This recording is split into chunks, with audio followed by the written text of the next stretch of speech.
Hi, Devorah. I can't hear you. I think you're muted.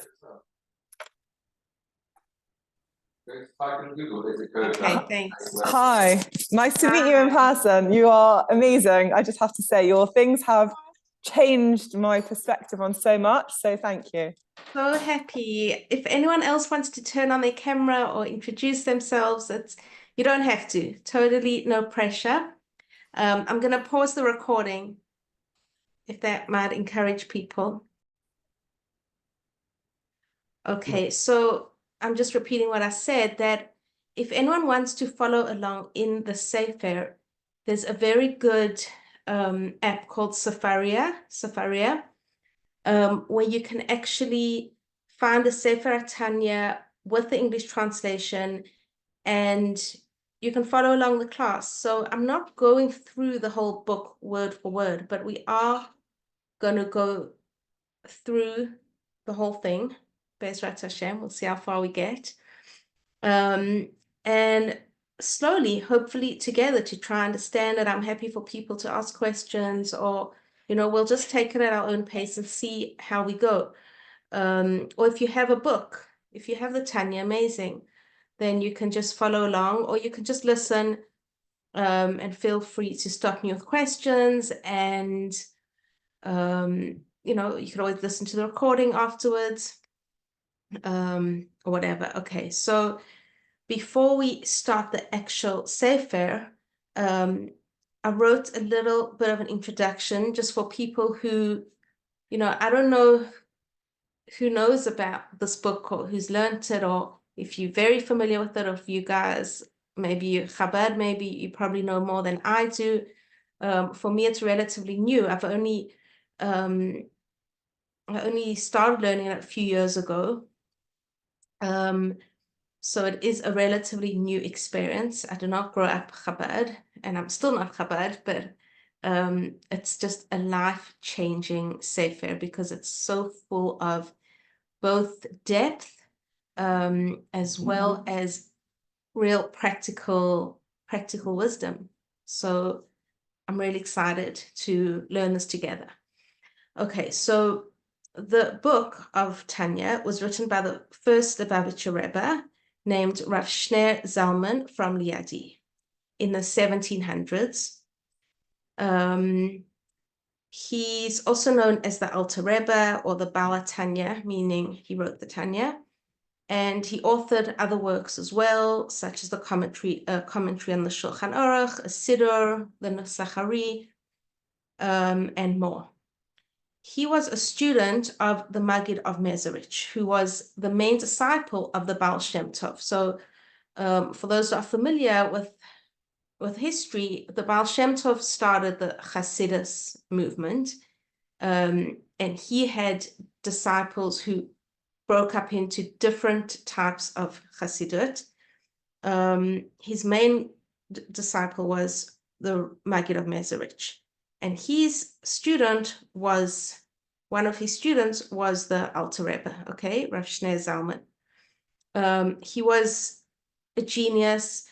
Anything we learn is going to be very limited in our understanding compared to what it was, really written in during those years. So we have to always remember that we're only getting like a small glimpse of trying to understand it. But he was an exceptional genius who at 8 years old, he already wrote a complete commentary on the Torah, based on Rashi, the Ramban, and the Ibn Ezra. His name, Shnei Zalman, means two lights. Shner means two, Shner means two lights, which refers to the light of the revealed Torah, which is what we learn, Chumash, Talmud, that's considered the revealed Torah. And the second light is called Pnimiyot HaTorah, Pnimiyos HaTorah, which is the inner dimension of Torah, which is what Tanya is based on, and which a lot of Hasidus is based on. A lot of what I write and share is based on Hasidus, which is very needed in this generation. I think we all drawn to a deeper desire to understand Torah on a deeper level. And that is a sign of these times. It's actually a sign of the coming of Mashiach. They say that when the world needs a deeper Torah.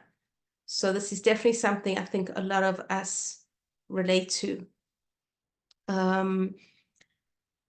He also, okay, so it says that he endeavored to place Kabbalah and Hasidus on a rational basis, which means of all the different Hasidus, Chabad Hasidus is actually known to be the most rational, which is why it's called Chabad, which stands for Chachma, Bina, and Das. So we've been through, I don't know if any of you have been through the different Sephirot, which I'm sure we will touch on more as we go along. But the first, the spheres are the way that Hashem created the world. It's his attributes, and it's the way he relates to us. So there are 10 spheres, and the first 3 are called Chachma, Bina, and Das. Okay, Chachma is wisdom, Bina is understanding, and Das is a deeper knowledge. So those 3 things stand for Chabad. And his approach was the Moach Shalet al Halev. The mind controls the heart. So as much as it's deep and emotional and passionate, it's a very logical, thought out approach, which always says that we have to use our minds first, and that's what leads us. He also very much stressed that man is neither a static nor a passive entity. He is a dynamic being who must work to develop himself and perfect himself. So we will try as much as we can to make it relevant to us. It's not about just learning, theoretical concepts. It's about really trying to apply these to our lives. And I think that's what really excited me the first time I learned Tanya, was that it was so helpful and practical, and I really came out with useful advice and answers to questions about like how to relate to ourselves and our souls and different challenges, and I really hope that you will feel the same way. So it's really exciting. Okay, so the way that the Tanya is set up is there are 5 parts. The first section is called Likutei Amarim, which means a collection of sayings. It has 53 chapters just in the section, but they're not like very long chapters. They're sort of short. So I'm thinking that we'll cover almost a chapter in 1 or 2 classes. I don't know yet because I haven't actually taught it before, but we'll see as we go along how it's paced, and we'll just keep going. Okay, so I've got in front of me both the text and my notes. Okay, so it starts off, he calls himself a messenger. Well, first it starts with the word Tanya, okay?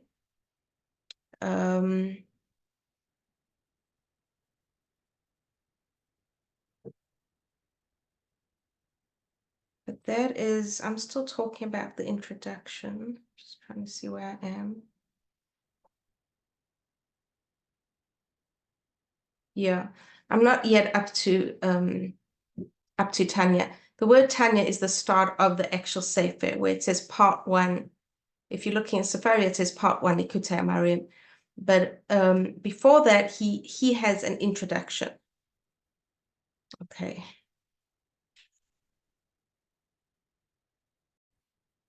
But the first has like haskamot, approbations from different people, his disciples, etc. But we're not going to go into that. And then the next part, it has his introduction, the author's introduction. So if you look at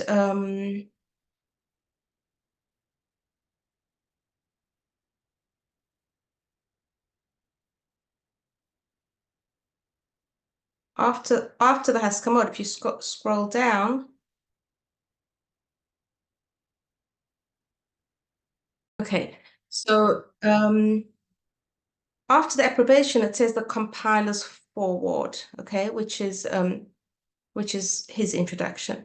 And he uses the word shlicha, which means messenger. So out of humility, he sees himself as a messenger of giving over whatever he has learned. The Sefer was written originally in a way answering people's questions. Whatever students asked him, he then compiled into a Sefer. And the first thing he discusses is he brings the question of, why should he write a book at all, instead of telling his students orally? Because there was always this question throughout Jewish history. I mean, originally the oral Torah, the Talmud, was not supposed to be written down. And the only reason it was written down was that we wouldn't lose it. So he brings this question, and he admits that it can cause confusion and misinterpretation by just writing your words without having an actual relationship with the student. There's definitely a possibility that something will be misinterpreted, as well as not knowing who your student is. I feel like I really get this on a personal level. A lot of what I share is just written, and it's just like, my own mind interpreting what I heard, sharing it with others. And often people will give me feedback on something that I would never have picked up on, that was written in a way that was interpreted wrong, or gave over an impression that I really didn't mean to. So, it is an interesting question about writing things down. But he discusses it, and he says that, obviously because of practical limitations, you're not going to reach everyone. You can't have a personal relationship with everyone, and you can reach a lot more people, obviously, through the written word. I mean, and nowadays with internet and this, on the one hand, there's so much danger of things being misinterpreted or used wrongly. On the other hand, there's an amazing potential for things to spread and to teach so many people. Like, just even this example of this Zoom class, like once it's recorded, you never know how many people could then benefit. So it is very interesting. And what he actually says about the written word is that he says that it's difficult to access the light of Torah. So it's not alive. If you're just reading something or listening to a recording, you're not having that personal relationship with someone. When two people, when you have two chavrusas sitting and learning Torah together, that's the way that the Torah is designed to be studied. It's so alive and so real. And he also explains how every person is so different. A beautiful thing that he writes here is that there's a special blessing, there's a bracha that we say when one sees 600,000 Jews together. And the blessing that is said is called the wise one in secrets. What's the Hebrew word for that?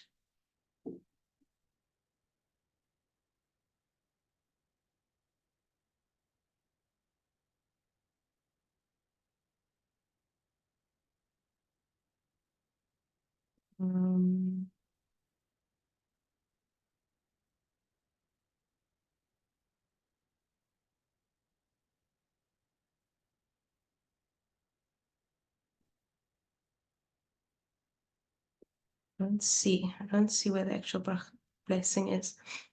Okay, I'm not going to look now.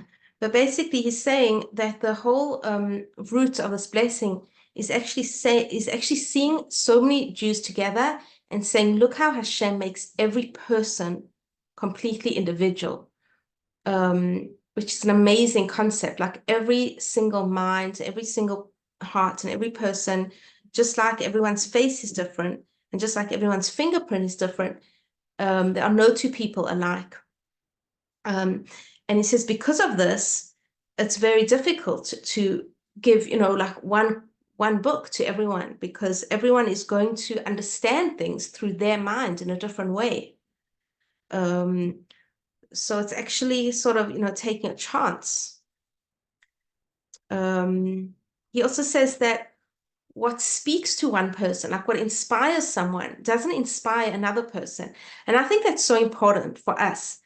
Like to be confident in what talks to us. Sometimes we learn a piece of Torah, we learn from a certain individual. I remember when I was younger and I had different teachers, and there were some teachers that like triggered me the wrong way. Like they were good people and they were teaching truth and they were teaching Torah, but it didn't speak to me. It was like I didn't like how they were saying it. I didn't like how they were interpreting it.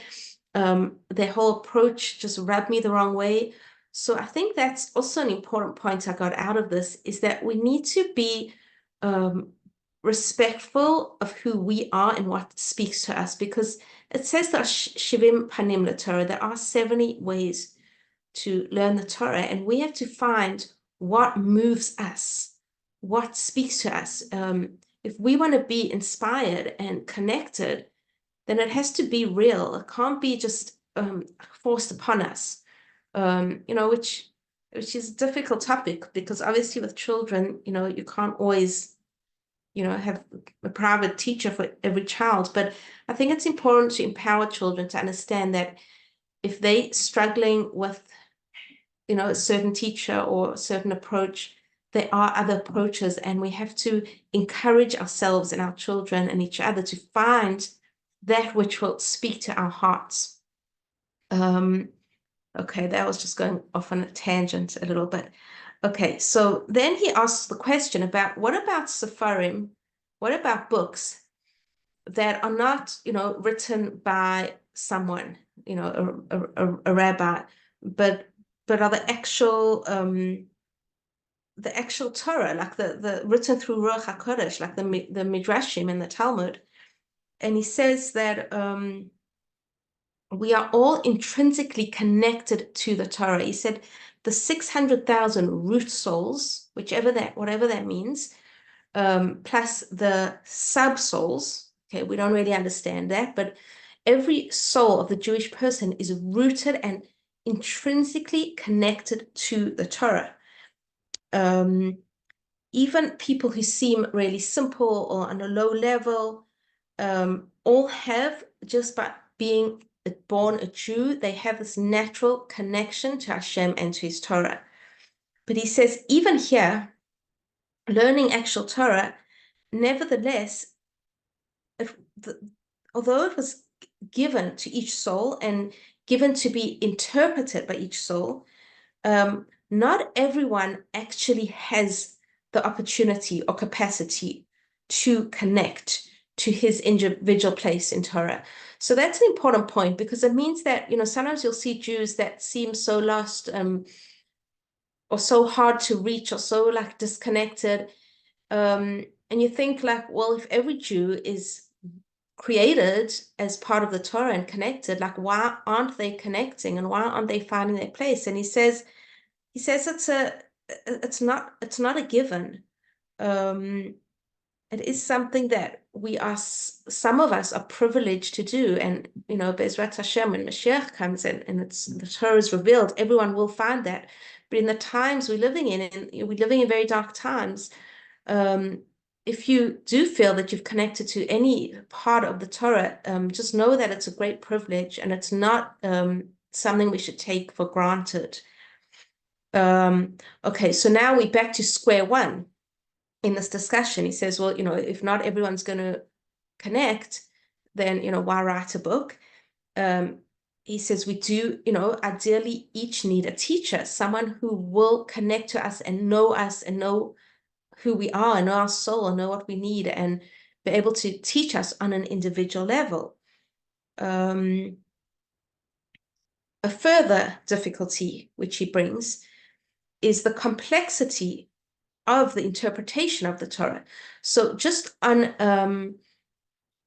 on an intellectual level, not everyone has the capacity to understand correctly. So besides for, emotionally connecting, sometimes you feel connected, but you don't actually know how to interpret it. Like he says, which was often the case with things being prohibited and permitted. Like we need someone very wise to actually interpret things for us. The whole Torah is based on, like argument. If you look at the Gemara, it's like this Rav held this view and this one had an opposing view, and it said Elu ve'elu divrei Elokim chayim. There actually is the capacity within the Torah to have contradictory views to the same concept, which we don't have to understand. We have to go obviously according to what our Rabbanim tell us. But we just have to understand that there is a lot of complication in understanding, and it's not so simple or easy, obviously, to understand anything. Okay. Then he speaks about, he says there are generally 3 categories, okay? He says that there are, Hashem is the source of life for all souls. Obviously, he created us. And there are 3 general categories of different types of people, of different types of souls, probably more, but he brings 3 main categories. He talks about Chesed, Gvura, and Tiferes, okay? So this is actually now the next 3 spheres. After Chachma Bin and Da'as comes Chesed, Gvura, and Tiferes. Chesed is loving kindness, so you get characters that are more generally loving and giving and open and sort of more go with the flow people, less rigid. And then you've got Gvura, which is inner strength, which is self-control, restraint. And those are usually the people who use judgment more, who hold back, who are maybe a little more rigid, a little more use their mind maybe more than their heart type of people. And then you've got Tiferet, which is, he doesn't really discuss it here, but it's the trait of being more peaceful and centered. It's the trait of beauty, people who have a more balanced approach. It's kind of balance between the two. So it's interesting, it brings that here, discussing different people and different personalities. And he gives an example here, that Beis Hillel, so often in the Talmud, in the Gemara, there was the 2 main schools of thought were Beis Hillel and Beis Shammai, were the 2 famous schools of thought that often argued about interpretations. And he says that Beis Hillel was usually the more lenient one, so that he was more founded. Those people who are more that type are more founded in the midah of Chesed, and then Beis Shammai were usually stricter, and they rooted more in the trait of Gvura. Okay, now he brings one more complexity about trying to understand Torah that's written down. And he says that everyone has their own inner world, their own spiritual light, his own love of God, his own fear of God. And when it comes to interpreting something hidden and something very personal, which is what is discussed in Tanya, these very personal subjects, they're going to be interpreted through our filter, through our way, which is similar to what he said about the midah. Are we, rooted in Chesed or Gvura? But we have hidden aspects of ourselves. We have an inner world, he says, an inner light, and that is going to affect the way that we interpret what we read. So even in all these Sfarim, the light is not so simple or easy to access.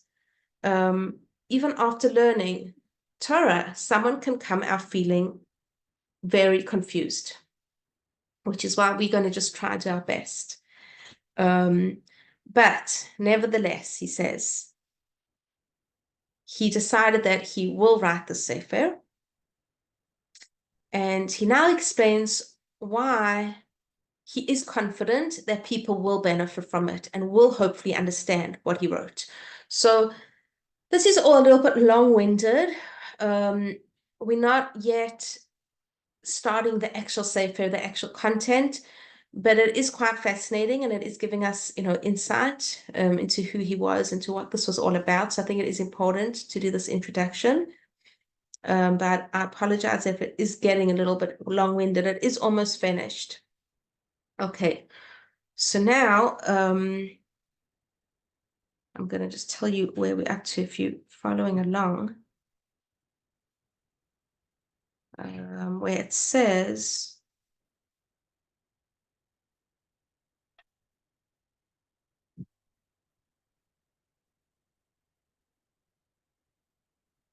no, because I didn't write the Hebrew with the English, so I don't even know where I am. So I'm just going to continue with my notes. Okay, so he's speaking to those who don't know who he's directing this Sefer to his actual students, and he's addressing them, and he knows them well. So he writes very affectionate words, and his words are directed to them, and he explains how it's a compilation of teachings which he gathered from books and from holy tzaddikim. He mentions certain of his students by name. And as I said, he explains that this book was written based on questions that people asked of him, questions in how to serve Hashem better, people looking for guidance. And because he didn't have the capacity to answer every person and to have a relationship with so many people, he decided to write this down so that people could all benefit from these questions and answers, which is amazing that hundreds of years later, we can still benefit from.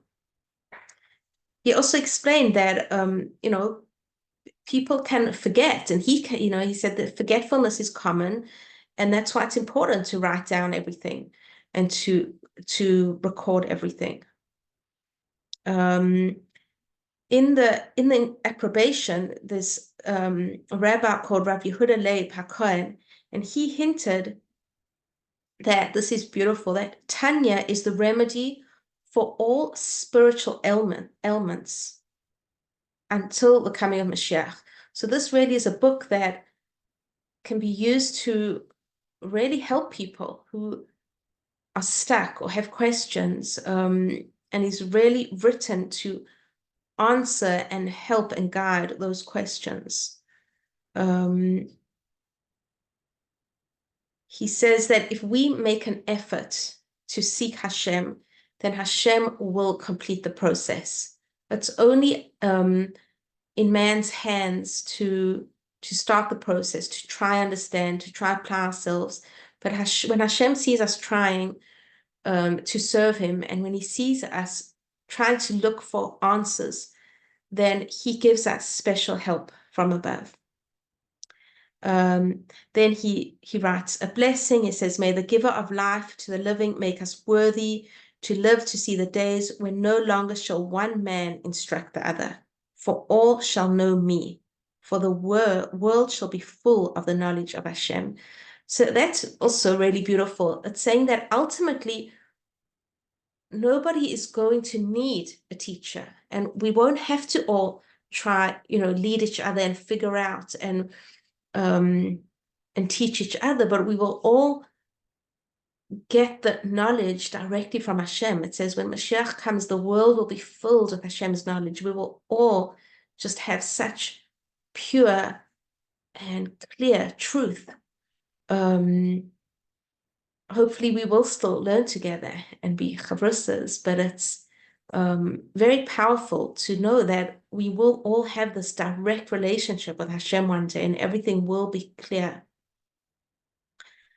Then there's a paragraph which talks about what happened in history was that the books of the Tanya were being forged, and people were putting false ideas in, and there was like the whole part of history going on there. So he thanks people for helping him to republish and to find the authentic prints.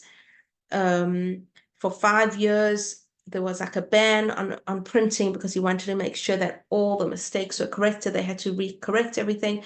So that's just a little bit part of the history. Okay, so that is the introduction. I think I'm only going to spend like another 5 minutes and we'll start just with chapter 1, because I want to really start like with a clear mind and, but I think it is nice just to touch on it. Okay, so as I said before, the first word, when you look here now, where it says Tanya Part 1, Likutei Amarim 1, Chapter 1, Part 1, the first word is Tanya. What does the word Tanya mean? It means that it has been taught, okay? It has been taught, and he's bringing down a Gemara from Nida, and it says that it has been taught that when a person is about to come down to this world, when our neshama, our soul, is about to come down to this world, we are made to swear, or it says he is made to swear that he will be righteous and not wicked. The neshama, the soul, actually makes an oath, and it says, I will be righteous, which is an amazing thing because we are brought down to this world for a mission. And this is the preparation for the mission where we actually promise that we're going to fulfill the mission, which is pretty amazing. And then another interesting thing he says that even, well, he's still quoting. Is he still quoting? I'm not sure. Yeah. This is still a quote of the Gemara that says, even if the whole world tells you that you are righteous, you should perceive yourself as wicked. So this is very strange because it's a contradiction. On the one hand, it's saying, be righteous, and we promise, we make an oath to be righteous. And then on the other hand, it says that we have to perceive ourselves as wicked. We should not perceive ourselves as righteous. This also contradicts something that it says in Pirkei Avot, which says, be not wicked in your own estimation.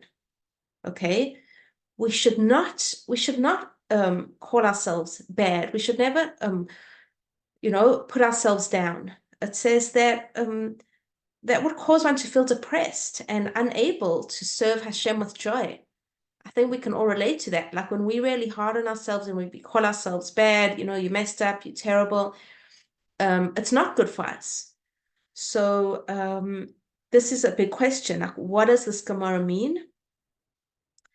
And if we go, he says, if we go the opposite, if we think we wonderful and great and amazing, then we can become, irreverent, like not respectful. We can become, egotistical. So he says that first we need to define what it means to be righteous, to be a tzaddik, and what it means to be a rasha, to be wicked. And it's going to go into a whole discussion now, all about what it means to be a righteous individual, what it means to be a wicked individual. And I think we're going to stop here with this question. And I hope that next class, we will really then go into discussing what is a tzaddik, what is a rasha, really go into the whole of chapter 1, which is, that's what the whole of chapter 1 discusses, rasha, a tzaddik, a rasha, and a benoni, which means an in-betweener. And that really discusses some fascinating things about that. So looking forward till next time.